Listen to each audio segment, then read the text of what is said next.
I once thought wealth was something I had to chase, plead for, and endlessly prove myself worthy of. I would send out desperate requests to the universe, hoping my needs would be noticed, but the day came when I realized that begging keeps you in the posture of lack. It is the stance of someone who admits they do not yet have, and what you keep declaring as not yet will remain not yet, so I changed my words. I shifted my position. I stood tall and declared, I am wealth, I am abundance, I am the overflowing source from which prosperity flows. That declaration wasn't wishful thinking, it was law. I spoke it not as a plea, but as a decree. I did not hope for it to be true someday.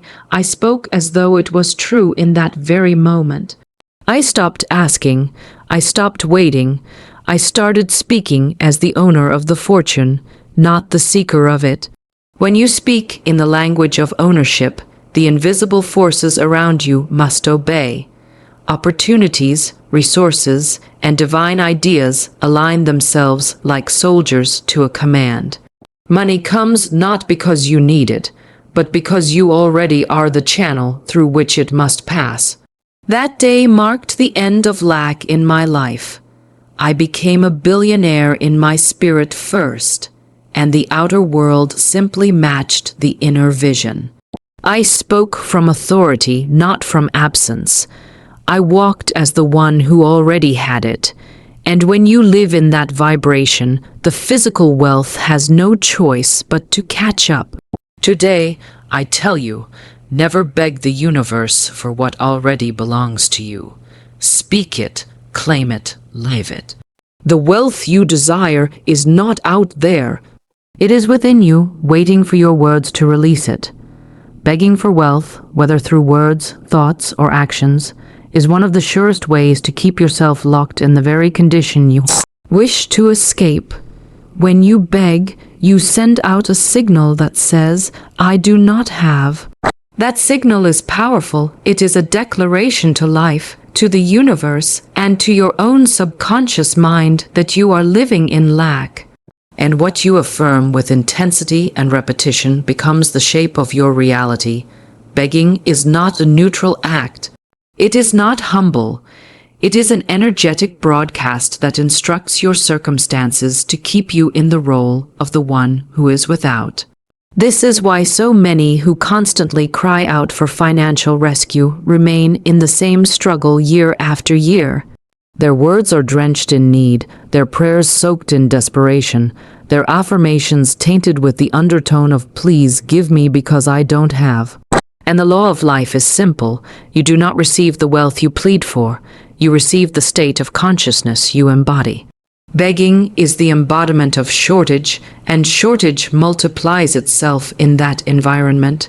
Wealth is not drawn to grasping hands. It is drawn to steady hands, confident hearts, and minds that speak in the tone of ownership.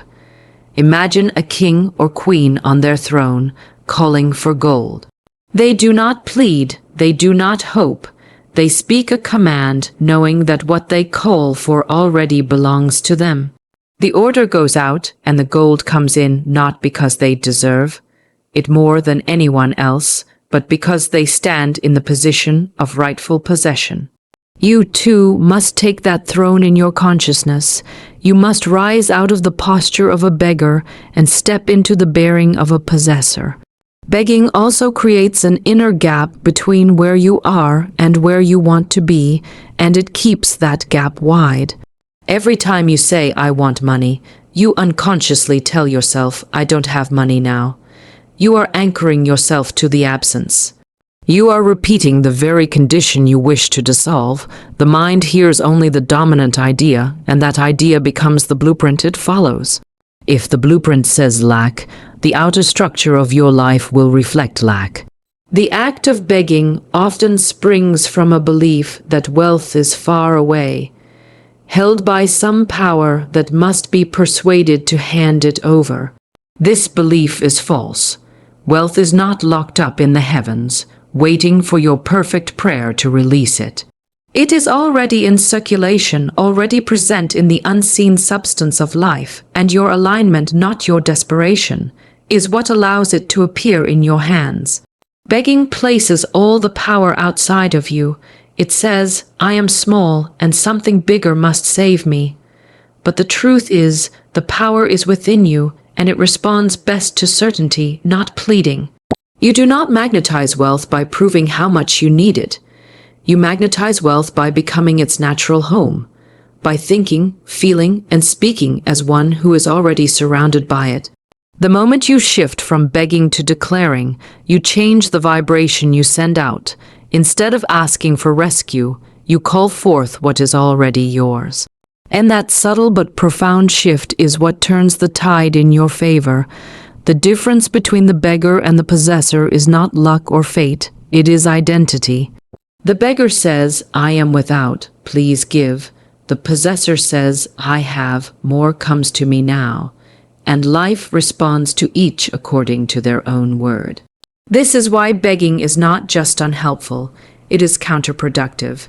It teaches life to see you as the one in lack, and life, obedient as always, will fulfill that image perfectly. Every word you speak is a seed, and every seed contains the potential to grow into the reality you will experience. Declarations are not casual words, they are deliberate statements charged with belief and intention. When you declare something as true, you stamp it into the blueprint of your life. The unseen realm hears it, your subconscious mind records it, and the entire energetic field around you begins to rearrange itself to match what you have spoken. Declarations do not ask for permission, they issue a command. They do not hope for something to happen someday, they state that it is so now. The moment you declare, I am wealthy, you shift the vibration you carry. You are no longer identifying with lack. You are identifying with abundance. This shift is not just mental. It changes the energy you radiate, and energy is the language of the universe. Like attracts like, and when your declaration aligns with the feeling of certainty, it pulls into your experience the people, opportunities, and resources that match that vibration. Words are not mere sounds. They are frequencies that send instructions to the fabric of reality. Many people fail to see results because they treat declarations like weak wishes. They say them timidly, or they speak them only once and then go back to speaking doubt and worry the rest of the day. True declarations are consistent, unwavering, and spoken from a place of ownership. If you declare yourself rich but constantly complain about money, you are sending mixed signals. The universe is not confused. It simply mirrors the dominant frequency you are broadcasting. This is why the inner conviction behind your declarations is just as important as the words themselves. A declaration, when spoken with certainty, is a spiritual law in motion. It bypasses logic, dismisses appearances, and speaks as if the thing is already done. This is the key speaking in the present tense. If you declare, I will be wealthy, you are still placing your wealth in the future. And as long as it is in the future, it will never arrive in your present. But when you say, I am wealthy now, you bring it into the immediate moment, and the present is the only place where creation truly happens. Declarations also work because they reprogram your subconscious mind. Your subconscious does not argue with you. It accepts what you repeatedly say, especially when emotion is attached to it. Over time, these declarations rewrite the inner image you hold of yourself. And since life always mirrors your inner image, your external circumstances must shift to align with it. This is not magic. It is alignment. The world you see is a reflection of the world you declare. When you understand the creative power of your word, you stop speaking carelessly. You stop declaring struggle, sickness, or limitation. You stop telling stories that keep you bound to old patterns. Instead, you choose words that match the reality you want to live in. You say, I am overflowing with abundance, even if your bank account is empty. You say, I am divinely guided in all I do, even if you feel uncertain. You say it until it feels true, and once it feels true, it begins to show itself in form. Your declarations are the architects of your future. Each one lays a brick, and with each brick you are building either a palace of abundance or a prison of limitation. The choice is entirely yours. The law is impartial. It will manifest whatever you persistently declare, whether it serves you or not. This is why you must guard your words as treasures. Speak only what you want to live. Declare it boldly, believe it fully, and watch as the unseen responds with perfect precision to the reality you have spoken into existence. When you speak with authority, you signal to the world and to yourself that you are not asking for what you desire, you are commanding it. Authority is the voice of ownership, the tone of certainty, the posture of someone who knows they already have the right to what they are calling forth. It is the difference between timidly hoping for a seat at the table and confidently taking your place because you know it belongs to you. Resources, whether in the form of money, opportunities, people, or ideas, are naturally drawn to this energy. They are like metal to a magnet. They respond to the pull of certainty. Authority is not arrogance. It is not loudness for its own sake. It is an inner alignment with truth. When you speak with authority, you are aligning yourself with the reality that already exists in the unseen and giving it permission to take form in the seen. You are not forcing something to happen. You are summoning what is already yours by divine right. This is why the tone of your speech matters so much. If you speak with doubt, hesitation, or the energy of "I hope this works," you are telling the world that you are uncertain, and uncertainty repels what you desire. But when you speak with calm assurance, you declare to life itself, "I am the rightful vessel for this blessing, and it must come to me now." Think of how a commander addresses their troops.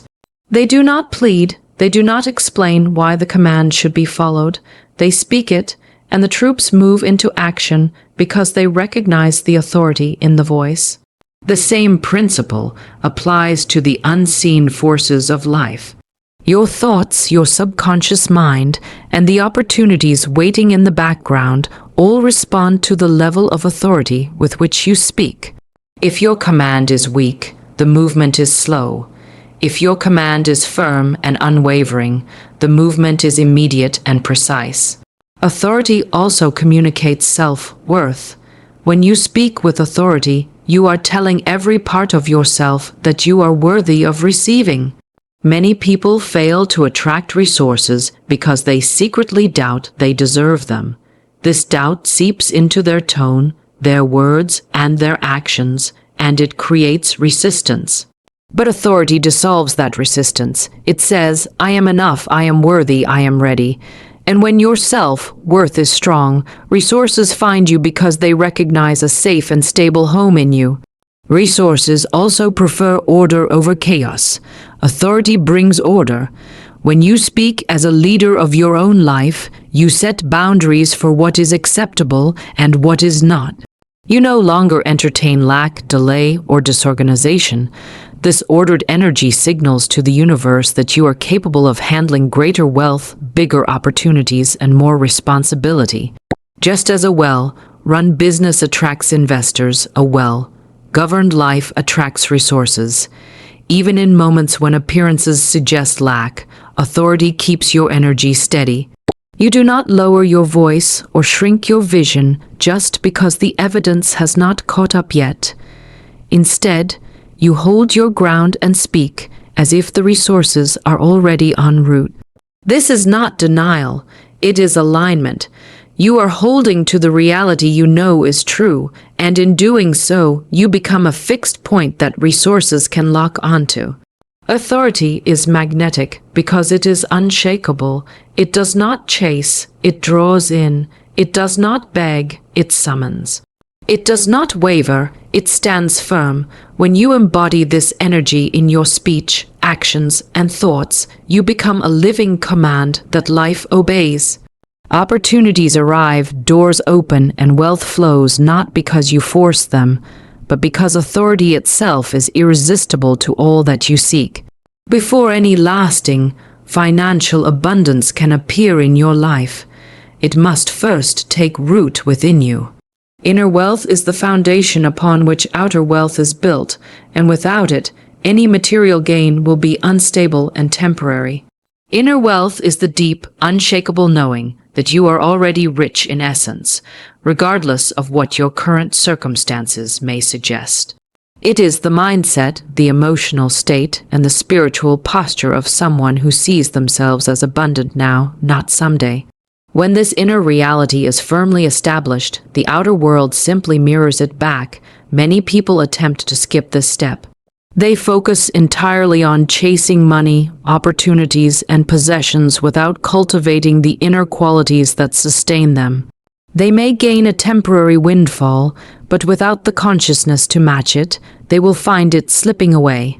This is why you see people who win large sums or achieve sudden success, only to lose it quickly.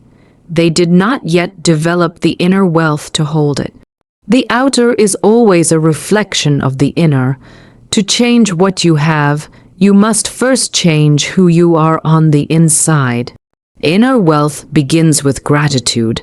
When you are genuinely grateful for what you have, no matter how small, you affirm that you are already living in abundance. Gratitude shifts your focus from what is missing to what is present, and this shift creates more of what you appreciate. It is the fertile soil in which all other forms of wealth can grow. Without gratitude, even great riches can feel empty. With it, even modest beginnings feel full, and that fullness naturally attracts more. Belief is another key element of inner wealth. You must believe that you are worthy of abundance, that it is your natural state, and that it is available to you now. Without this belief, your actions will be half-hearted, your words uncertain, and your energy inconsistent. Belief is the current that carries your intentions into manifestation. It is not enough to want wealth. You must believe you already have access to it. This belief transforms your decisions, your confidence, and the way you present yourself to the world, all of which influence how opportunities flow to you. Inner wealth also means emotional stability. If your happiness and sense of security rise and fall with your bank balance, you are placing your well-being in unstable hands. True wealth means your joy, peace, and confidence remain intact no matter what numbers appear on a screen. This steadiness sends a signal of trustworthiness to life itself. Just as investors look for stability before committing funds, the universe looks for emotional steadiness before entrusting you with greater resources. Your inner dialogue plays a major role as well. If you constantly speak to yourself in terms of lack, telling yourself there's never enough, that you're unlucky, or that money is hard to come by, you are programming scarcity into your consciousness. To build inner wealth, your words to yourself must match the reality you want to create. Speak abundance, possibility, and prosperity into your own mind until they become your default state of thought. When inner wealth is established, outer wealth becomes inevitable. You will naturally make better decisions, attract aligned opportunities, and handle resources wisely. You will no longer chase money out of fear, but instead welcome it out of alignment. Inner wealth is what allows you to enjoy abundance without fear of losing it. It creates the space for more to arrive while ensuring that what you have grows and multiplies. This is why the richest people in the world, in the truest sense, are not those with the largest bank accounts, but those whose inner state is already overflowing with gratitude, belief, and peace, because from that place, the outer must follow. Acting as the owner, not the seeker, means stepping into the identity of someone who already possesses the wealth, success, and opportunities they desire. It is a complete shift in posture, energy, and expectation. Owners carry themselves differently. They make decisions from a place of security, not desperation. They walk into rooms as if they belong there because, in their minds, they already do. They do not chase or plead for opportunities.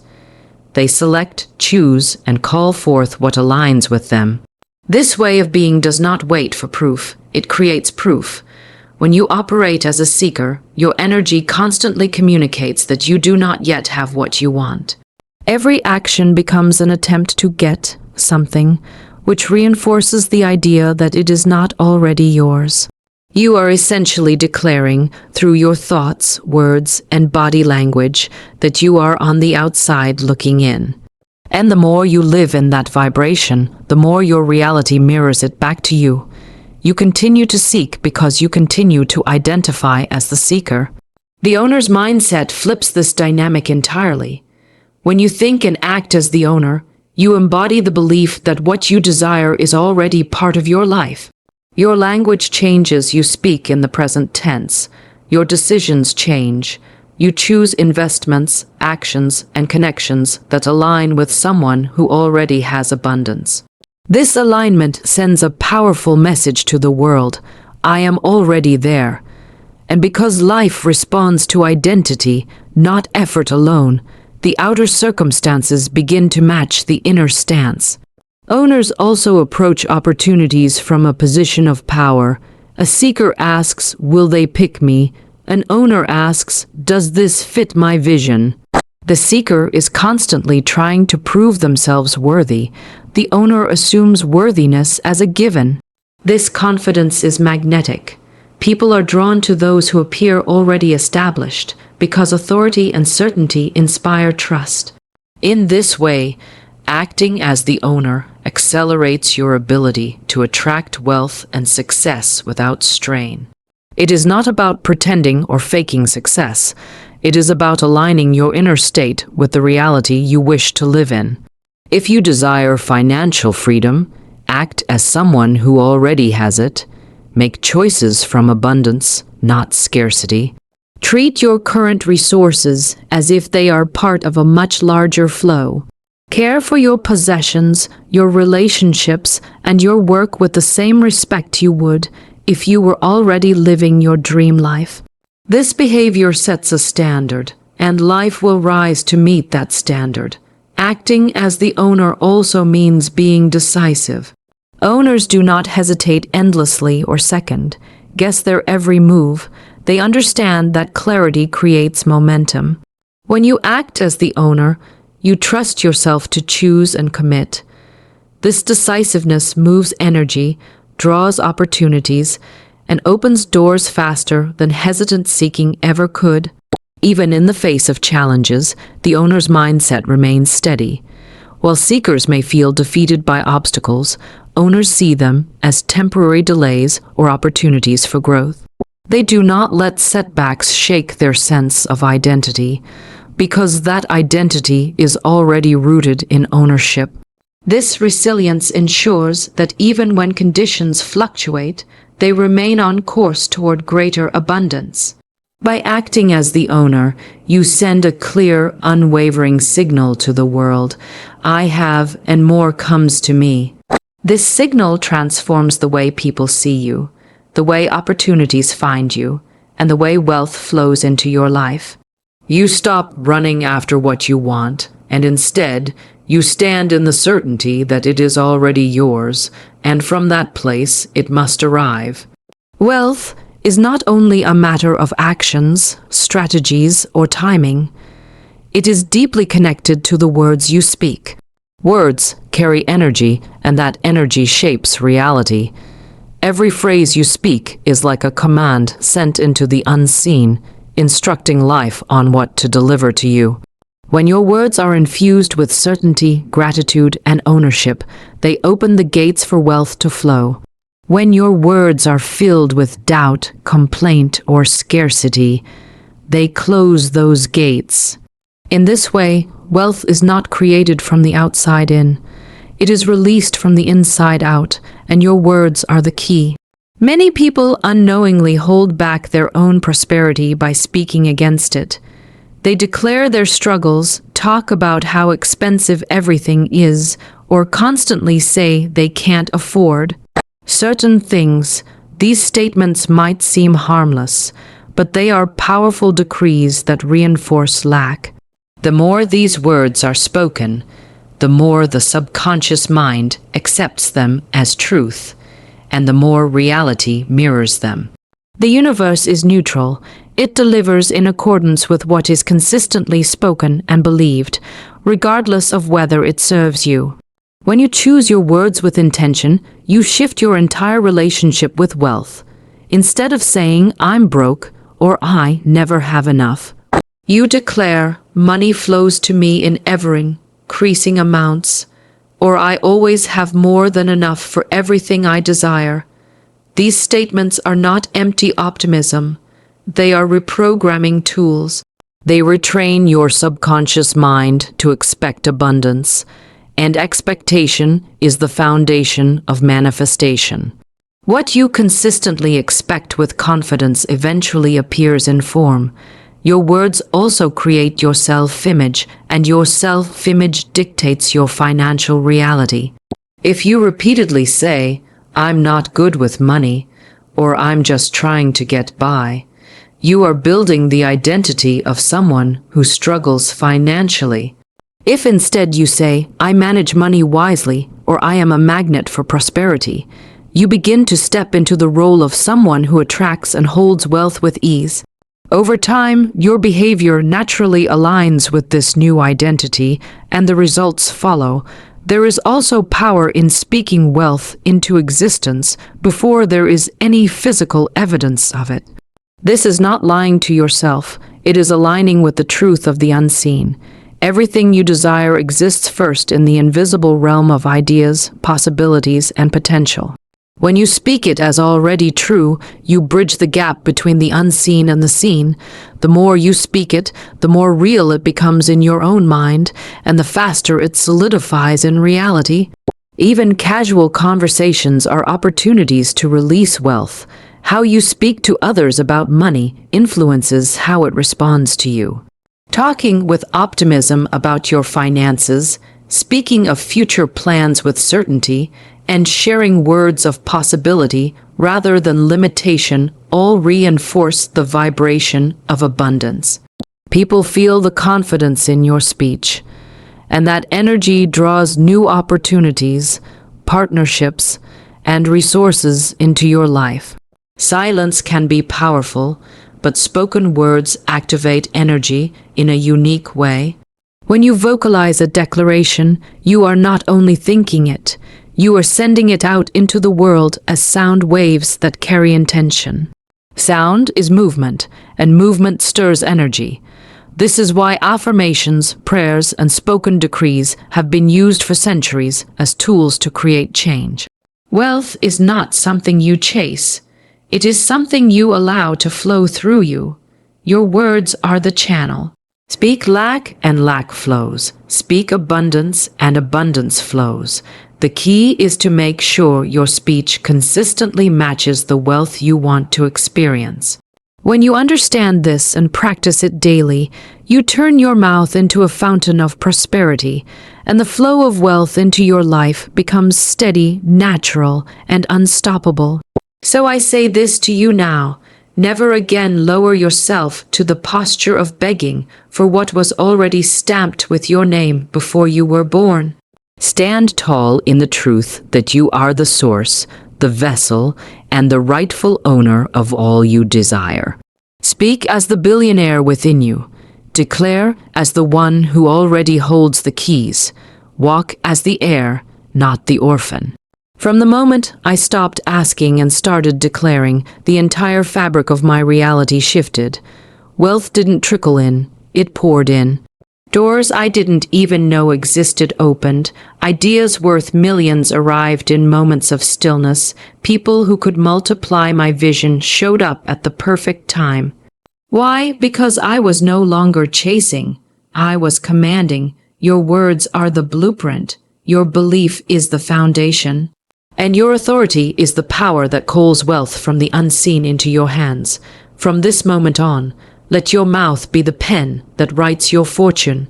Speak it, claim it, live it, and watch as the universe rearranges itself to match the truth you have declared. That is how I stopped begging, spoke once, and became a billionaire. And it's exactly how you can too.